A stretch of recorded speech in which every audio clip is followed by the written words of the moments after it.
이제 새로 내년에 대통령이 되면은 대통령이 나오면은 제발 기업인들을 우르르 청와대로 불러서 사진 찍는 시호는 이제 그만하기를 빕니다. 그래서 제가 오늘 그거를 써봤습니다.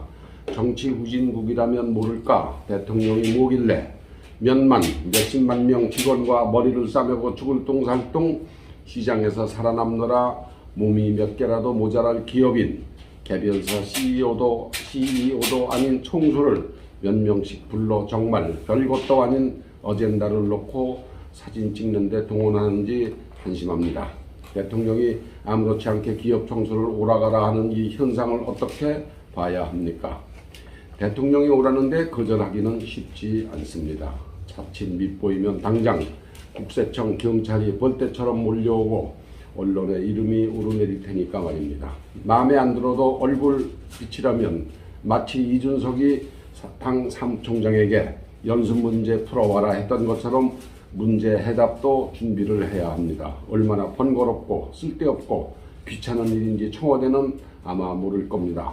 준비하면서 얼마나 욕을 바가지로 했는지도 아마 모를 겁니다. 대통령은 보도에 난 사진을 보고 우쭐했겠지만 아무도 그렇게 생각도 안 하고 감동도 하질 않습니다. 한 달 전 12월에 열린 탄소중립 전략보고회에서도 여지없이 경제단체장들이 부지런히 받아 적는 모습이 보도됐습니다.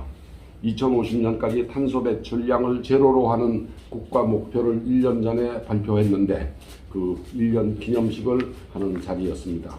기업인들을 왜 불렀는지 뒤에 오는 정부가 도저히 이루지 못할 대못을 박아놓고 그 기념식을 하는 자리였습니다. 지난 1년간 숙제를 얼마나 잘 했는지 점검받는 기분이 없었다면 거짓이었을 겁니다. 탄소 배출이 많을 수밖에 없는 우리나라 산업 구조에서 책임을 기업에 떠미는 것은 공장을 닫으라는 말과 같습니다. 에너지 소비가 없는 제조업은 있을 수 없습니다. 에너지는 탄소 배출이 가장 많은 석탄과 원유, 천연가스 발전에서 얻습니다.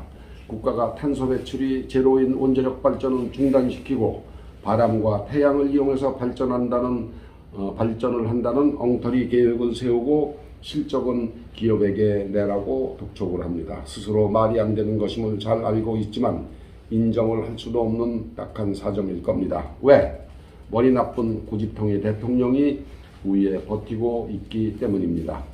이 탄소중립 어젠다만 봐도 제일 큰 문제는 대통령입니다.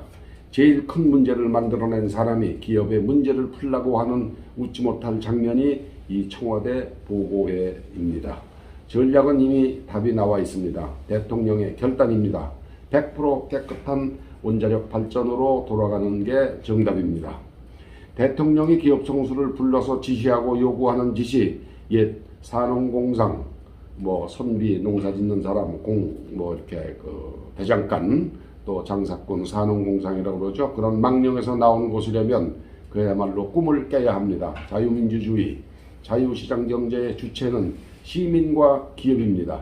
정부는 열심히 뛸 수 있게 운동장을 만들고 판을 깔아주고 규칙을 잘 지키는지만 감시하고 휘슬만 불면 됩니다. 왜 자꾸 농구해라, 축구해라, 야구해라 하고 간섭을 합니까? 득점을 더해라, 그만해라 하며 게임의 재미를 없앱니까? 정부가 규칙을 까다롭게 만들어 툭 하면 휘슬을 불고 게임을 재미없게 하면 관중이 오겠습니까? 스탠드가 텅 비는 겁니다. 기업인이 감옥에 갈 수 있는 규제가 200개, 240개가 넘는 나라에서 대통령에게 청와대에 밑보여가며 바른 소리를 할 용기 있는 기업인이 우리에게는 없었습니까? 그렇지 않습니다. 삼성의 고 이건희 회장과 그 손친 이병철 회장은 아예 청와대 모임에 나서기를 극도로 피했습니다. 이병철 회장은 설립 당시 전경열 회장을 2년쯤 맡기는 했지만 두 분은 경제단체장을 극구 사양했습니다. 청와대 모임에 들어가기를 싫어했습니다. 이건희 회장은 한국 정치는 사류라는 용기 있는 말도 했습니다.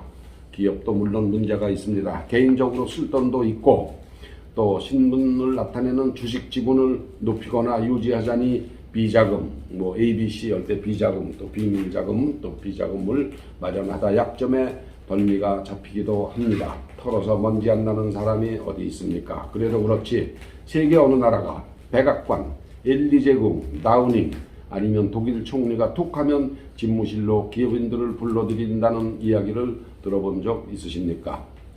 탄소 중립이라는 국가적 과제를 경제단체 대표 몇 명을 불러서 의견을 듣겠다는 정부도 딱하고 금융지원이나 보조금 등으로 문제가 해결될 수 있다는 발상은 한심하기까지 합니다. 학계와 전문가 의견은 제쳐놓고 만만한 기업인들만 상대하기 때문 발상도 유치하기 짝이 없습니다. 집권 5년 내내 막무가내로 할 짓은 다 저질러 놓고 정책 잘못에 대한 반성은 없이 기껏 기업인 불러 보고회를 한다니 무능이 따로 없습니다. 제가 알고 있던 고 최종현 회장은 그런 모임에 서둘러 가서 멍하니 대통령 입장을 기다리며 20분 30분 시간 죽이는 게 아까워 늘 빠듯하게 시간을 맞춰서 가곤 했습니다.